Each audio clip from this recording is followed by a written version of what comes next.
What a wonderful city. It's so sunny outside right now, about 8 or 9 o'clock at night. Welcome back to the World Championship Series. This is the Premier League. And joining me on the desk this time is Sam and Johan. A fantastic day so far. Lots of action, lots of fast and furious action, very similar to yesterday. And now we're going to knock it up a couple of notches because we're playing for a spot at the season finals, Todd. Yeah, it's time to, I guess, lock it down a little bit, put on our seatbelts and turtle to Broodlords potentially. Even though in ZvZ it's mostly going to be about the roaches against roaches, I guess. And Zerglings versus Zerglings too. Yeah. Oh, yeah. Oh. Fancy Sean coming out to play. Sean's back. For the first time on air. Because if you guys don't know it, during rehearsals, this is the only voice he can go for. It's my normal voice. Snute versus Elazer is the next match coming up. Of course, Hitman has made it to the decider game and will also play for a spot at the season finals. Interesting turn of events so far. Jim out in last place today. He was last place last season, he's last place this season. I don't know what's happened to Jim, but I saw that. Let's focus now then on this next match at hand. Snute versus Elazer, a massive game, and I had a couple of words with Elazer upstairs just now in the break or during that other game, and he's confident. He's feeling good for this. Yeah, I'm not surprised. He seems to be confident pretty much any time he has a match, to be honest. But can we really say it's because he's confident in general, or he has the skill it takes to be able to do well? So far, it's looked like he's doing pretty good, and all the credit that we've given him prior to his match earlier really was deserved, right? Yeah, I feel like Elazer's probably, I guess he was a little bit shaken up after that first game. I mean, that's a mistake you shouldn't really make. Yeah. So hopefully that he's forgotten about that and he is going into this with a confident attitude after getting that victory. But it's funny that he is so confident because actually their online statistics of their match history, he's actually taken 5 losses and 0 wins against Snute, and he hasn't actually been able to take a series off of him. So the fact that he's confident, I guess that's a good thing. Today's a new day. Today is a new day, and yeah, that's a good thing. And I'm like you said, I've got the hots for him. But Snute, you do. So, Snute on the other side of things, though. I mean, you've known him for years and years and years and years and years now. Him and his tracksuits, right? Talk to us a little bit about him. Snute's a very, very good player. He's a ZvZ specialist, in my opinion.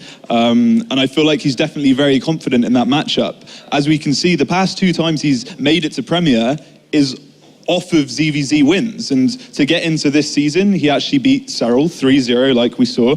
And it was very convincing. It was convincing.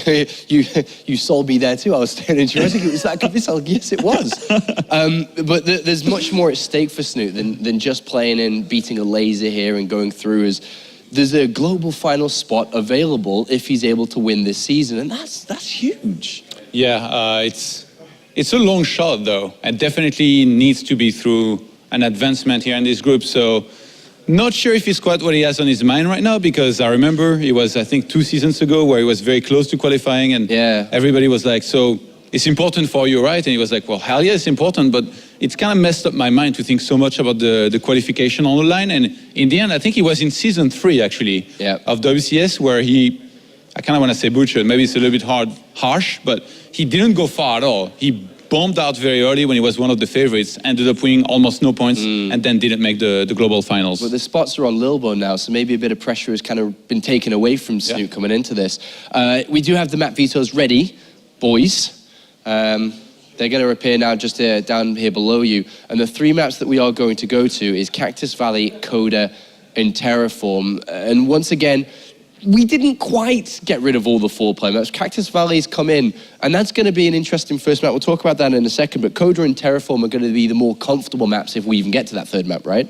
Yeah, I feel like Snute's going to be comfortable on those maps purely because, like we keep going over, it takes away the randomness. And Snute isn't necessarily an aggressive player. He likes to defend, he likes to scout out what's coming and then go from there. So he's definitely going to be comfortable on those maps. But the fact that Elazer did pick that as his first map, I feel like that leads me to believe that he wants to go for those later stages in the game as well. Or is it it could be that mind game kind of thing that 4GG's already showed us. But at the same time, Elazer is very comfortable in those later stages as well, in all of his matchups, and ZvZ included. So I feel like it's a good pick from Elazer. Obviously, the randomness could still be there, but if they want to go for it, though, right? If they want to go for it, yeah. And do you think that any of these two would like to roll the dice a little bit? You know, 4-player map, you don't know where he is. If you get lucky and you choose the right position, you're going to end up really well. Do you think that's something that either one of these will do, or whatever? We're going to play like men. Yeah, I think it's unlikely, but if it was to be someone, I guess it'd be Elazer.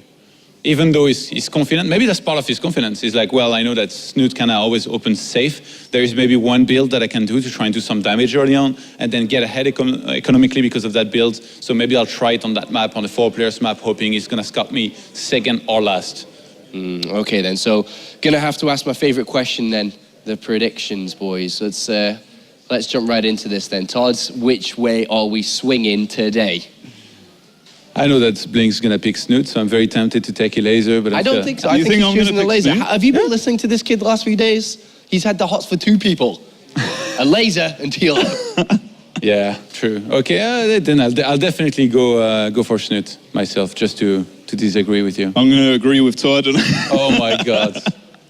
No, I actually think Elazer, I feel like Snute's style can be picked apart. I feel like sometimes he plays a bit too safe, and I feel like Elazer's not going to win with aggressive play. I feel like he can just win with greedy play. And I feel like that's what he's going to do. So I feel like Elazer 2-1. You just said that Snute was a ZvZ specialist. He beat Cyril in Challenger and all that. That's why I thought you were going to pick him. Yeah, no, he is a CVC specialist. Me. But I feel like his style is a bit volatile. And I tricked you. The tables have turned. And I tricked you. Thank you very much, gentlemen. It's time to head to the commentary team for this one. It's going to be Colaris and the notorious PIG. I'm glad he's with me because he is our Zerg versus Zerg expert, that's for sure. Pig, coming from the region that actually just bred Zerg after Zerg after Zerg. I was born in Civil War, man. It was just Zerg fighting Zerg my entire career. But, you grow out of that. You're used to seeing some horrible things, a lot of roaches fighting a lot of other roaches, a lot of banelings blowing up Zerglings. But at the end of the day, you come to appreciate, the fastest paced matchup in the game. It's the kind of most chaotic, but hopefully I can help us kind of see some art within the chaos. Let's get into it then. Game at number 1 about to unfold here between Elazer and Snute. One of these guys is going to be heading to Poland to play in front of that live crowd in the round of 16 onwards, as we have spawning up to the top right-hand corner. It is our blue Zerg representing Team Extreme Supremacy. It is Elazer. Only one series away, 2 more games to getting to Poland, getting to compete in front of his hometown, home country. I was going to say, getting to go home. And all right, well, spawning down the bottom right-hand corner, we have our red Zerg representing Team Liquid. It is Snute. The hero of the non-Korean scene. One of the most consistent, hard-working players for so many years now. He's pretty much the idol of most young Zerg players. I know a lot of the European Zergs look up to Snute, not just for what he's achieved, but his attitude towards the game, his understanding of it. And he's a guy who is often giving advice to these younger Zergs. I do actually wonder, if at some point Elazer's been underneath his tutelage, learned something from watching Snute, it's always going to be something that puts a lot of pressure on you as a player to play someone who's just so established. Yeah, definitely. I've got to completely agree with what you say. I mean, there is only so much for some of these players to gather on their own, and then they do look to those forerunners like Snute to try and kind of grasp a little bit extra things. And, when you watch Snute play across some of these matchups, there are things that you see. It's like in Zerg versus Protoss, for example, where he is really the forerunner. He has led the way. So maybe that is definitely the case. Absolutely. And interestingly enough, down here, as Funk is showing us, we've got Snute here going for a gas into pool opening, a 14-14. So this is going to be a very fast, aggressive speedling opener. And if we look at Elazer's Overlord scouts, they haven't scouted in his direction first. So, Elazer's vision, it's going to take him quite a long time before he realizes, hey, there's no natural expansion here.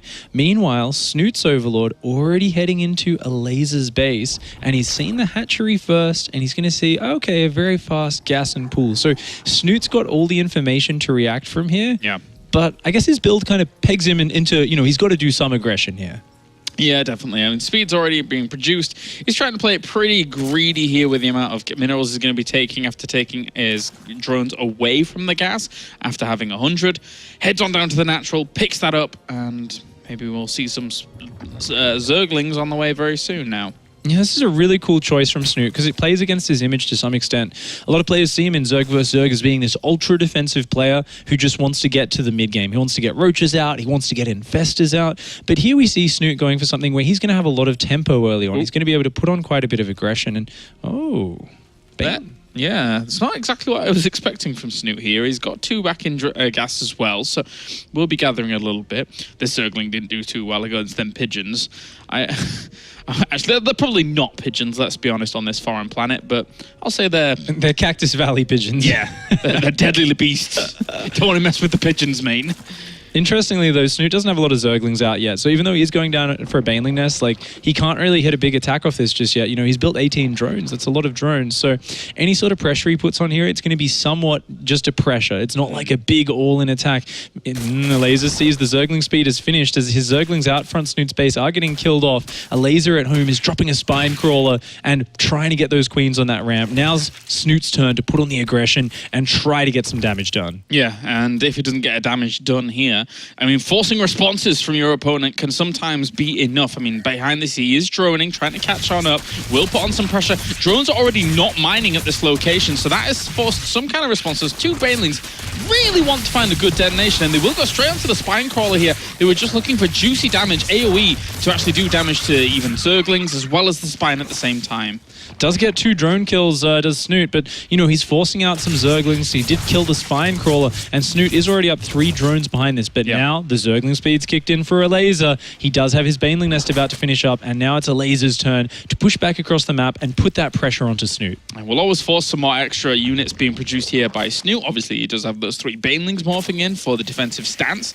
No Spine, so it's going to be up to Queens here, as well as strategic little small maneuvers of Zerglings to try and soak up those Banelings to start things off. Ooh, good Baneling defense there from Snute, taking out those 4 front-running Zerglings of Elazer. Elazer is morphing 4 Banelings of his own, so that's quite a commitment. He wants to get in here and do a little bit of damage. Meanwhile, Snute pulling Elazer's distraction back to home with this little Zergling run-by. Having a look around, and doesn't see much more than what is going on at the front here with the gas commitment going into these Banelings. So he will continue to try and defend the Queens. 3 of them in the front here, trying to focus down those Banelings before they can do anything. And only 1 Baneling can hardly do anything on its own. Very, very difficult to get something done with just 1 Baneling here, Elazer. Does get in the main base, so he's still forcing Snute to kind of run around a little bit. The Baneling bruising a bunch of drones, but a very clean defense from Snute. However, more units are coming in. Snute still not building Zerglings, being a little bit greedy, and it looks like this follow-up wave is going to distract him a bit, but Snute, this minimal defense doing so well. Yeah, he had so many drones on the way during most of that attack. So it is 44 workers to 33 at the moment here in favor of Snute, who just looks to prolong the game on. I mean, you mentioned it while we were on the break. You know, that's one of Snute's finer strengths, just being able to prolong the game where he feels way more comfortable than almost anybody else in the European scene. And look at it, he's pumping out so many queens. Like you were saying, that defensive unit, this unit is so versatile. He's building a lot of them, which means if he goes up against mutas, they're going to be great. And even getting a queen here, that's actually a beautiful pickup. Yeah, fantastic stuff here. Just for a few Zerglings alone, not too bad. They will on shift off home. Oh, Elazer trying to get the base snipe on the 3rd here. Splits his lings up. Oh, doesn't want to... Oh, the Baneling not hitting a single ling. That reaction from Elazer. He's just so fast with his control. Look at this, just playing with that. Such good APM from Elazer. But Snute does save the hatchery in the end. Yeah, the way he left 1 Zergling out of the 4 when he was running around. Very, very clever little moves there by Elazer, but he does save this 3rd hatch for now. Elazer's going for a big Roach Baneling attack here. He is shoving his way across this map. Snute has a lot of Roaches already out, though. Snute's got 3 queens here. He's got so many transfuses up, almost 4 or 5. Oh, Elazer's going to come in from behind with Banelings at the same time, but there's no Zerglings here. It's all Roaches. Yep. Snute has a very solid army here. Baneling's trying to crash into these queens, but they already get transfused here, and so many extra Roaches actually piling on out. Elazer behind this does not have a 3rd base going down, so this is almost everything here for Elazer, don't you think? Oh, a beautiful hold from Snute. This is just classic Snute. He's just crushed the attack with the most generic defense. He said, this will be safe against everything. You will not break me. I'm building queens, I'm building roaches, and it was just perfect. The transfuses on those queens all going off. That's gonna sting there for Elazer, trying to find some counter-attack damage.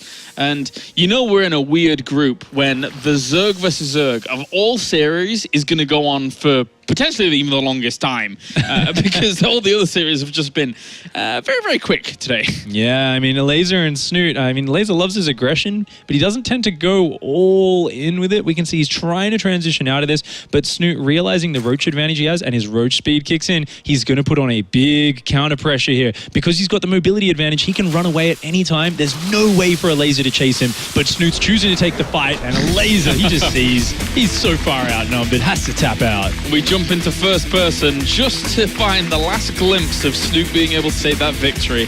And that is Snute taking a pretty strong one. I mean, even from the little bit of aggression he did at the start to then the aggression he greeted oh so well back at home. I can't fault his control in that. It was spectacular. It was fantastic play from him, and I loved the choice at the beginning of the series to put the onus on him to actually defend. You know, Elazer had this pressure like, oh wait, you've got Zergling speed really fast, like is this an all-in that's coming my way? He's kind of a little bit panicked.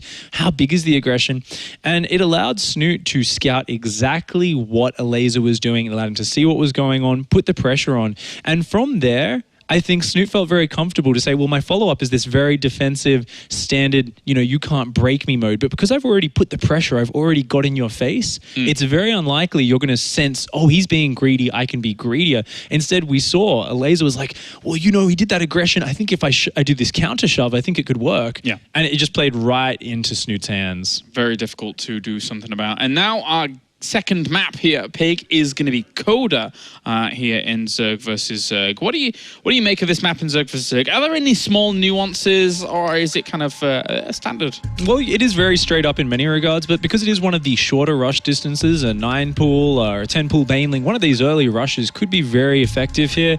I mean, not as effective as, say, Terraform, but probably the second best map in the current pool for those early pool rushes. It is otherwise quite a straightforward layout, but it's a very good map for Mutalisks. There's a bit of space around the back of the bases, so you know it's pretty decent for your whole range of strategies. And generally, I think the only thing both players are thinking about here is, other than their standard game plan, is my opponent going to throw the early pool my way, or am I going to plan to throw it his way? Yeah, I think Snute wouldn't be in too bad a position here, just saying, okay, I'm not going to go too greedy, I'll just take the middle road, because I think Snute looks at this group at the moment here in Season 3 as a stepping stone for a guy like him, one of the best non-Koreans in the scene right now, looking for hopes of BlizzCon.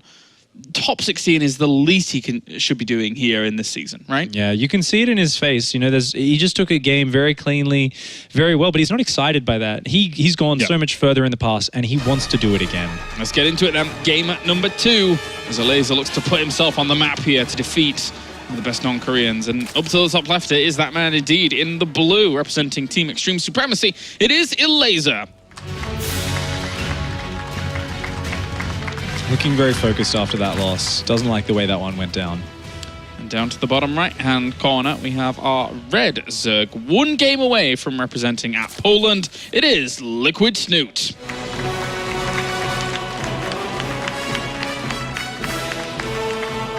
It's interesting, looking at Snute's face there, he does look almost even slightly annoyed. I think he's taking this very seriously, as he always does, and I don't think that he's going to give himself the the relief of feeling happy at all until he makes it out of this group. And he wants to do it in first place, preferably with that perfect record, you know. Yeah. So I think he's going to be going into this very serious and very focused. Now, he did use that aggressive opening last game, so it would be a nice call probably for him to go into something when you get a game up, maybe do a nice greedy hatchery first. Something like that would be a really good choice.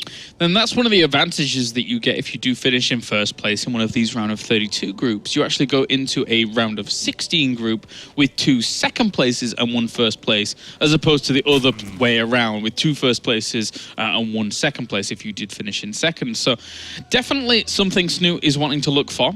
And that is one of the big reasons why first place does matter so much in these round of 32 groups. Yeah, the seeding's ever so important.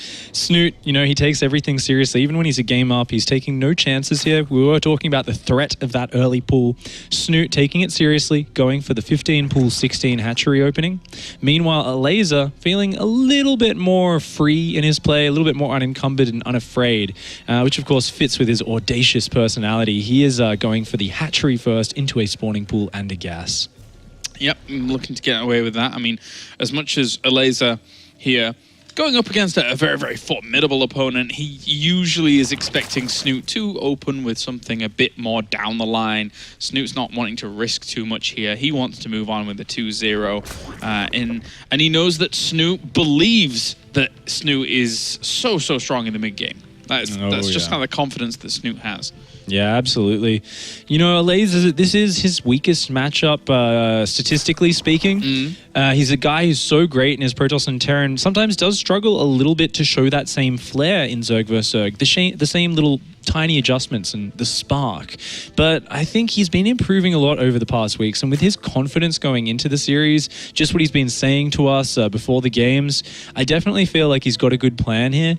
And maybe perhaps last game, that early Speedling Baneling attack from Snute kind of threw him off his plan, threw him off to his trajectory. But I think here he's looking to stabilize and get back on track.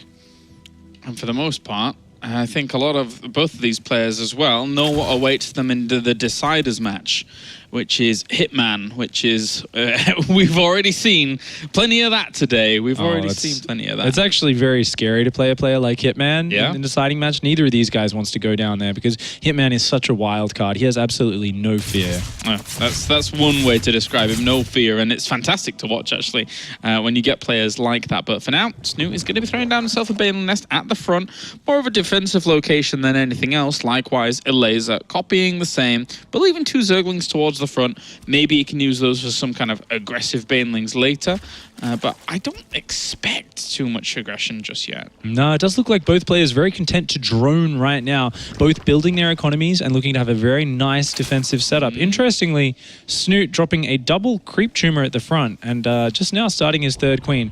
Looks like maybe we'll see him potentially go for a fast 3rd hatchery off this, or looking like he wants to go for that 2nd gas and building 2 extra queens. Snute's doing the queen build again. All right, so this is the Snute special. We talked about it briefly last game, but just to recap, the reason this is great is these queens are an anchor. Against any Ling Bane aggression like this, Snute's going to have this bunch of queens that can go up front, and with Baneling support, it is so hard for Elazer to break past. But Elazer's committing to a pressure here anyway. He wants to get in and get some damage done. Yeah, pressure. 10 Lings or so, coupled with these 2 Banelings, and already the focus fire strong for Snute, bringing down a Baneling without doing anything. There is a little bit of a commitment there for Elazer that he'd rather not lose. Not at all. I mean, it's always tricky. These queens, if they are microed so well, your Banelings just disappear. And this makes it very hard for Elazer to put some pressure on. I mean, there he is taking out a creep tumor, but Snute's very happy to just drone up his 2 bases, going up to into his lair, his Roach War, and his Evolution Chamber. And Snute is just looking to macro up into that Roach game in such a solid manner. Sneaky Zerglings try and move on out towards the right-hand side. I can only assume they were spotted. And he was even able to save that creep tumor with the cancellation on it whilst it was going forward. So, going to send a Zergling in, have a little bit of a look around, and he will see that there is that Evolution Chamber behind there, the single Evolution Chamber, with +1 weapon starting this early. Can spell a potential doom later on. Well, Elazer's actually going for a Roach Baneling attack like in the previous game. He's doing the exact same. Oh, no, he's changed his mind now. He's seeing the Zerglings of Snute so close to scouting him. He was just about to start a ton of Roaches, and instead he said, oh, it's going to get scouted. There's no way this is working. So Elazer, flicking his thumb and saying, changing the path completely. He's now started Lair, Evo Chamber, 3rd base, and some Roaches. But if we look at those upgrades on Snute's production tab, he has already got everything well on the way. The Lair's finished, +1's well on the way. Snute's got a fantastic lead in the Roach tech. And Zerglings on either side. Whoop! Don't want to be sacrificing too many of those off against Banelings alone. Looks like this one's going to try and sneak on around. Wow, Elazer going to get the base snipe here. Can he avoid the Baneling? Just barely forcing out that cancel. And nice transfuse on the drone. Beautiful save by Snute. That drone jumping into an extractor to save itself from those Zerglings. Yeah, very, very close there. I wasn't expecting that one to get away, but in the end he did. And also those Zerglings, I think they revealed a good chunk of those Roaches over the other side as well. So he's got himself some Roaches down towards the bottom, has Snute. And yeah, those were 2 kills. I mean, let's keep in mind, Snute was in such a great position. That third base is crucial because it's finally put some pressure back on Snute and it kind of limits his options. Elazer now knows, okay, you don't have a third base until after mine. If I just mass up roaches with just a couple of drones on my third, then maybe I can defend your roaches and we can be on an even footing. Whereas otherwise, he would have had to worry saying, your roaches have better upgrades than mine, there's more of them, and your third base is faster. Now Elazer can kind of limit in his mind what he has to respond to. It makes his path forward a lot easier. Yeah, the third base going down was great for him. +2 started up here for Snute, so it's not look like he's going to try and take any advantageous position here with his +1 being done earlier. Very difficult to do. Infestation Pit is pretty fast here for Snute. Might go for his 1 or 2 infester style. It's a Snute specialty. Him and a few other players like to do it, where they just get a couple of infestors without the pathogen glands. Yeah. Gonna catch those banelings. Really nice pickup. I love how Elazer tries to always go for these little pressures, but Snute's just on the ball right now. Yeah, he is. This Roach force, 32 against 23 at the moment here. Elazer is looking to try and strike at the moment. And let's see how much this can do, because right now it's quite a lot of roaches. Yeah, I mean, Snute wasn't building any drones there, any roaches for a while, just droning. He's got a big drone lead. He's got double upgrades and infestation pit. And even with these queens here, I mean, he's got equal roach numbers right now, but that reinforced for Elazer is really big. Yeah. Oh, this is looking like a very nice attack timing. The upgrades are equal. Is Elazer going to be able to press through? He might be able to do quite a bit of damage here. The reinforcement point is going to have to be super strong here for Snute, but all of them are coming out in a staggered motion, so all the damage isn't being done back to Elazer's army as quickly as he would like. That being said, the right-hand flank of roaches coming in might be enough to eventually clean this up, but it's going to come at the sacrifice of a few drones that had to come off the line here to try and fight. Now they're on hold position, though, as the roaches aren't having the easiest time of being able to deal with that. Still has the drone advantage, and he will eventually be able to clean this up. Holding by the skin of his teeth there. That looked like it was about to spiral out of control. Snute being so greedy there, and he just barely hangs on. Such a nice hold, and really great drone micro. Not losing all of those drones. He did lose 8 in total, but he is still even in that drone count. Doesn't he have a great window with 2-1 if he actually wanted to go with it? I mean, the 3 infestors popping out, if they are actually synced up with this, that could be a great move, but I think if you're in Snute's shoes, do you feel a little bit apprehensive, saying, oh, okay, he did quite a bit there, maybe I should just hold on and continue on a normal path? I think a lot of players would capitalize on that. They would say, I know I'm ahead in upgrades, let's go. Yeah. But Snute being Snute, he loves to play the slow game. He is always confident the longer the game goes. He doesn't just see the game in terms of getting ahead by finding a window to kill your opponent. He says, well, if I'm ahead with my army at that point, I can use it to get ahead in other ways. I can add more tech units like infestors, hydralisks. I can do all of these other ways to extend my lead throughout the game. And that's what makes Snute such a fierce opponent, because the longer it goes, the more of those edges he's going to take. 58 or so energy on each of these infestors at the moment. Just need to bank up a little bit more. These roaches down to the bottom here, trying to get themselves some drones. They got 2, and as they're trying to spread this out, and not enough energy for Fungal Ghost. That means he's going to have to drop down some infested Terrans here. Try and buffer. Good snipes out there by Elazer onto the expensive infestors, but he will have to force them back. Did lose a lot of roaches for that, but did get 2 of those infestors, and considering Snute here, he's on a pretty low gas style, he can't actually afford to replenish those. So that's actually a very nice pickup. Otherwise, over the course of these roach wars, 3 infestors constantly regenerating, getting key fungals, that could make a huge difference. Yeah, very much so. Now it's going to be Hydralisks here for Snute, who tries to find these windows where he can transition on, where other Zergs will generally just stick around on roaches. I mean, Elazer at the moment is a great example of that. He's sticking around on roaches, and usually he'll have a lot out, and it will be able to win out, but the numbers of roaches at the moment are very, very even. Well, the scary thing for Snute is look at his third base. His third base just doesn't have a lot of drones on it. It's like he's mining 6 gases. He's got a lot of gas income, but because he's not mining a lot of minerals right now, he's actually like really far down in that income, as we're seeing there on screen. So because of that, every tech unit is so valuable. Every one of these hydralisks or infestors is so important, and that's why I think he really needs to make something happen with this hydralisk addition. I mean, it's going to give him more ranged damage, but Elazer's got the numbers right now. 132 army supply against 134 in regards to the full army supply, with Hydralisk Den on the way as well here for Elazer and Infestation Pit. So he is very, very comfortable with the army size he has at the moment. Snute, though, is he going to mobilize soon?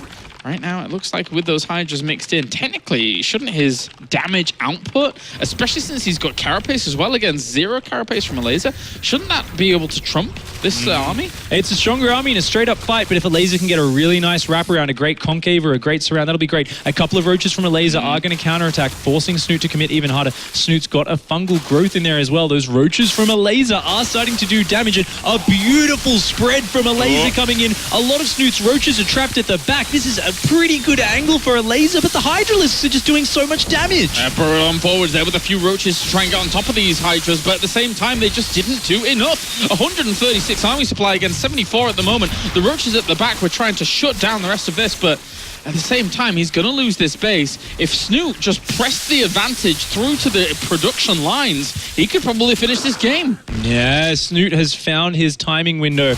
You know, he had a bigger army supply because he was down on drones. He had a more dense army supply. He's got the Hydralisk, he's got the Infester in there. That key fungal was fantastic. Oh, a nice flank from Elazer. Gonna get on top of some of those Hydralisks, but his natural is crumbling at the same time. Yeah, that's very, very difficult. Still, those Hydras being able to survive at the back, just a few of them add on extra damage, so much extra damage. And there you go, GG well played. Snute will take the series, and he will advance on to the round of 16 over into Poland. Decisive, calm play from Snute there. Not really giving anything away in that second game, saying, I'm going to play the most solid style I can. I will absorb anything you throw my way. And even after taking a hit, losing that third base, just so solid the whole way, mass roach play. And then even though, you know, he felt like, oh, he lost a few drones there at his third, there was a slight seesaw moment, he just pushed across with those Hydralisks, and it was the perfect timing. That's one thing to highlight as well here, as Elazer kind of recaps that in his head just there a little bit, is that he definitely was able to hold his own in that second game. It was a turbulent game with Snute not exactly having the strongest of positions, but still, Snute being able to win out in the end. Well played by him. It's all the more impressive when you think about the fact that Elazer was planning to do the same Roach mainling sort of attack and then had to kind of change his mind. That really disrupts your build, but he did great work with his Zergling micro, cancelling the third base, and he just played it out very calmly and very smoothly from there. I almost feel like he had the lead. If he could just have his roaches in a position to counterattack, Snute can't attack across the map because he'd lose the base trade. And if he just buys a little bit of a time, Elazer could have made something happen. Well, that does it from us, guys. Let's head over to the analysis desk to hear from Sean and see what Snute has to say. Lovely throw there, James. Good to see you on top of the game, mate. But we're joined here by Snute, who is our first place finisher from today's group. You go into another season finals. We knew you had a little bit of a slip up in season 2. You did well in season 1. Good to be back on top going to the season finals now. Yes, it feels great. My results so far this year have been a little bit mixed, especially since the Swarmhost patch. So, you know, I'm just happy to make it to the top 16 again. What are your overall goals for the season? Are you taking it step by step? Are you just going to look at the round of 16 group, see how that is, and then take it from there? Yeah, probably. You know, I try to be as well-rounded and good in every matchup, but I don't have any specific goals. You know, obviously I want to win, but on the long term, I just want to be as good as the Koreans, or, you know, high Korean level. Better. Yeah. So BlizzCon in the past, we've talked about how, you know, there was this one season where you came really close to qualifying, and in the last season of WCS, season 3, you kind of crumbled and didn't do nearly as well and didn't end up making it. So is it one thing that's on your mind right now in terms of, I guess, you know, in a funny way, trying not to think about BlizzCon too much and taking it match by match? Or what's your mindset like in terms of looking at BlizzCon right now and thinking about it? Yeah, the chances, like number-wise, my chances are very slim. So I try just to enjoy one event at a time and not stress out too much thinking about BlizzCon. Like, I just want to have some good experiences from each event. Okay, and in map number 2 here, it looked like you were behind, and then he attacked, kind of overextended, I think, around your natural and third base. What was it that really allowed you to come back in the game? Is it your ZvZ expertise? Is it still your best matchup? In practice, this season on ladder, I've been doing the best in CVC. So I think right now it's probably my best matchup. But I've had some very mixed results in tournaments. Like I lost to a lot of Korean players, and sometimes I feel like a punching bag, but other times I feel like a CVC god. So it's really difficult. But today I think what allowed me to come back was that Elazer sacked a few too many roaches. So I knew that I had a decent army value, and. Yeah, I just have a lot of experience falling behind in my practice on ladders, so I know how to play from behind. And in this game, I was able to, I think I capitalized on the fact that he might have had too many workers. So my army was just a little bigger, and my hydras were a little bit faster. Did you have any worries coming into today's group then? I think it was one of the better groups, for sure. I didn't have to play the two finalists from last season. I was put into group with Lilbo and Hydra, and both made the finals. So I think it was one of the better groups, especially since CVT has not been my best matchup in tournaments. So I guess I got the best possible group.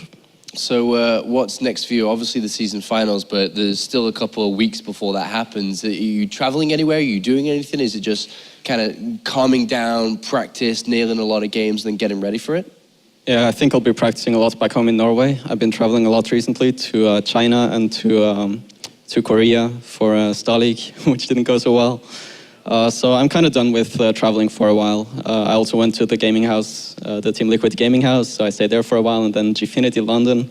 Like, it's been crazy busy months, so I'm just going to take things easy, and I think the practice that I gain in places like Korea and the Liquid gaming house, it really pays off when I finally get to rest a little bit from the travel. So I feel like I've broken myself down and practiced a lot, and now it's time to just get the mental up and get the shape up so I can perform. Absolutely. We'll see you, and hopefully you do perform at the season finals in Poland. Everybody, Snute, first place finisher from today's group. And we'll move forward to play in just a couple of weeks' time. Hopefully you guys can join us in Poland. We're going to go to a very quick commercial break, and when we come back, it's time for the decider match. Who's going through? Is it going to be Hitman or Elazer?